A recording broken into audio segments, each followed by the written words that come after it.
Good afternoon, it's Samantha from It's So Me, and welcome to an update on how things are going with my latest embroidery project. This is the Village Bag by Carolyn Pearce. I wanted just to show you, I've made a start on the front pocket. Here we are, lovely rose cottage it's called, and we can see a lovely rose vine. So just to help people who don't do this sort of thing but who might like to, first of all, I have downloaded and printed the pattern.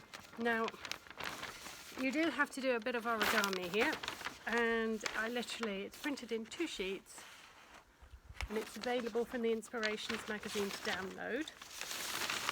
Here are your 2 giant pattern pieces, which I had to download in Adobe and then print. So that's how we started. Now, I don't always follow Carolyn's instructions and tend to go my own way a bit, which is something I thankfully learned from Janet Granger following her blog for the original project that I did with her help.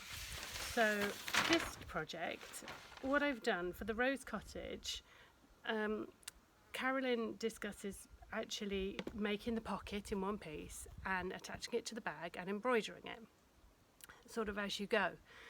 Whereas I have actually taken a fat quarter of a nice stripy ticking and attached it to my embroidery frame, and I'm doing the bulk of the initial embroidery on there.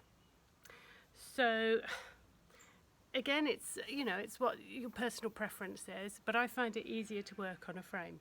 And this gorgeous frame actually there's a good friend of ours whose mother died, and it was her frame, so it's got a bit of history to it and a little bit of wear, as you can see, but we don't mind that at all. So back to the embroidery.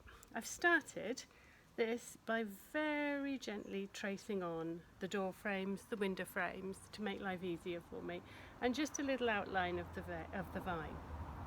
The windows, little bits of material that I actually had from another project that I really like, a bag I made. And you have to actually cut those out. Now, I cut them, attached the pocket to the back and basted them on, as was suggested, and then I used the double stem stitch around each of the windows and around the outside of the door. Also, if you can see the back, bravely show you the back, if you can see that, but I've used interfacing to strengthen it. Just helps a bit of iron-on interfacing.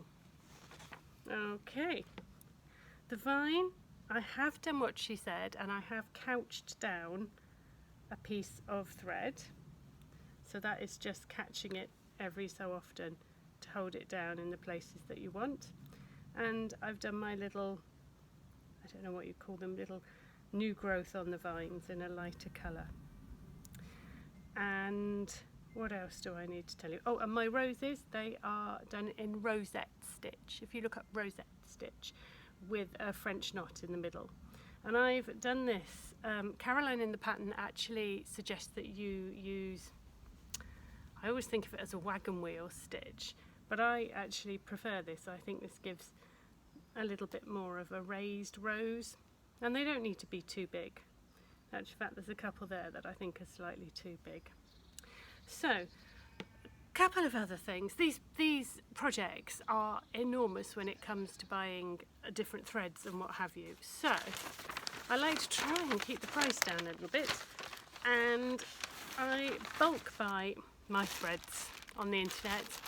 I know some may say this is a shocking thing to do, but it just costs so much money otherwise. So I bulk buy them in packs of 120 skeins for about £10 from eBay. If you just search for the embroidery thread, you'll find it there. The material I've got is a mixture of material that I already had, some that I've purchased, and a lot of it I actually purchased from Calico Kate in Lampeter, who has the most amazing range of quilting materials in the world that I've ever seen.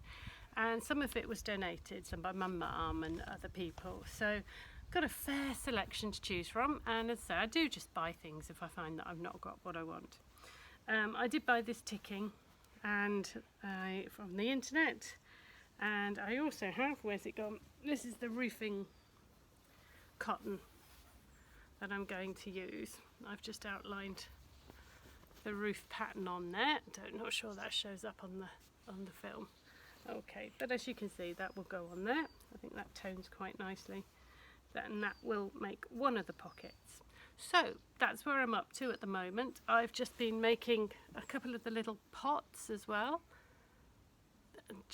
And again, they're just scraps of material from another project that looked vaguely pot coloured.